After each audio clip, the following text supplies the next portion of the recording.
The thing that used to make me the most mad in the beginning stages of my spiritual journey many years ago was when I first started the spiritual journey. I had all these desires, all these things I wanted to achieve, all these things I wanted to get. I wanted to have spiritual powers. I wanted to have more abundance in my life. I wanted to have more health.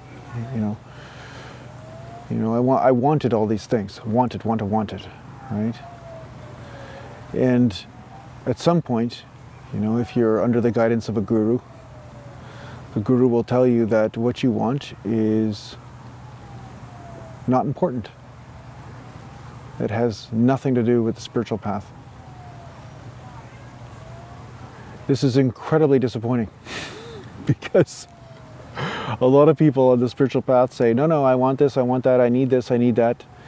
And I would say, yes, your physical body needs certain things, but a lot of the things you say you need are actually only based on the level of experience you have in your life right now.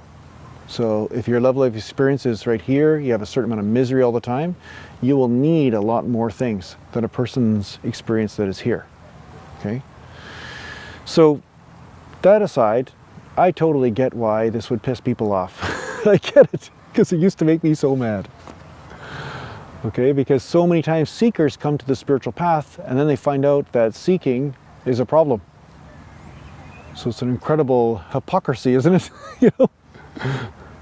I want to seek God, but in the seeking I never will find him or her.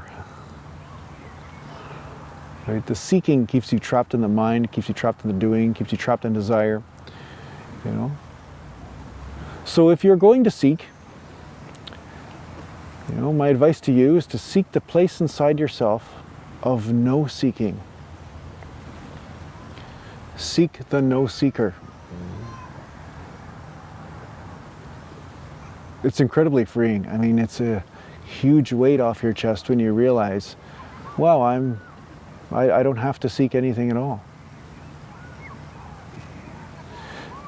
See, time and time again, gurus and teachers speak about freedom. They say, spiritual path is about freedom from obligation.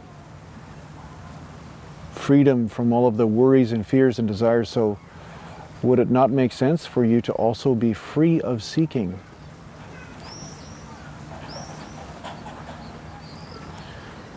So I talked about St. Francis of Assisi, and there are many other sages and saints that they find this inside themselves. They are in love with and devoted to the divine in everything, but they also relinquish their desire to seek,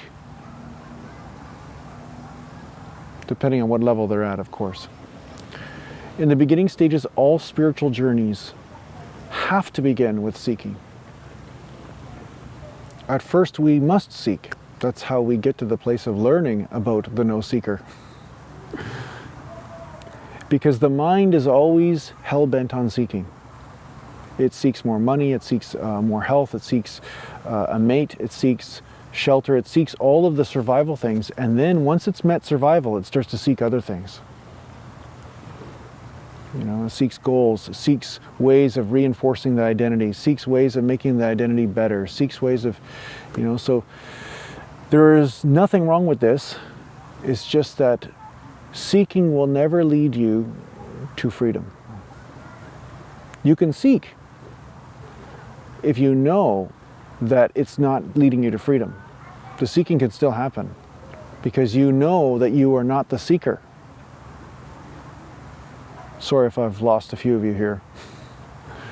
But there is a space inside you which isn't seeking at all, which is always perfectly free from the seeking.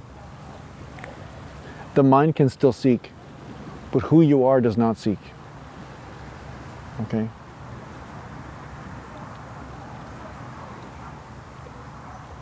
So another way of putting it is, it's okay to seek as long as you don't need to seek. As long as you know that seeking is not going to lead you to freedom, it's just a game you're playing for fun, but it's not going to lead you to a higher experience of life. Your higher experience of life is already given to you the moment you wish to be with it. The moment you allow yourself to be with it.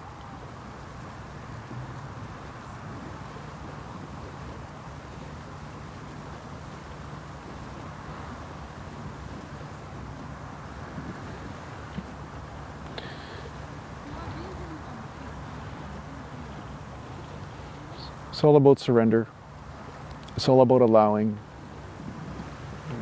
It's all about being. And this happens inside, once again. Your life will continue on the outside. You'll still have to seek your vegetables at the supermarket.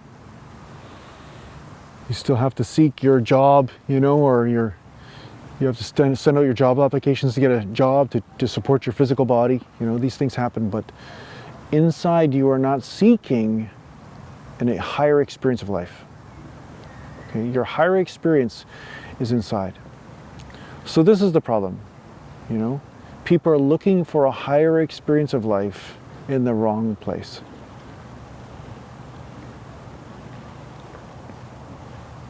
And that's what the enlightenment thing is about. That's what this game is about. It's about understanding where your higher experience is, even though a lot of other stuff has to happen in your life, but the higher experience is not going to happen from these things. It's going to happen inside you. And you can become a master of it without things on the outside having to change.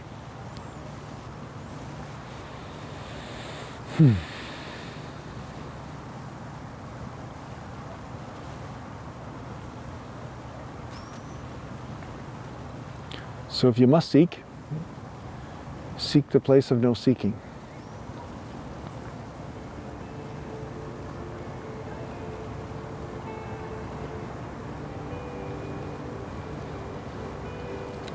Thanks for watching. I'll talk to you soon.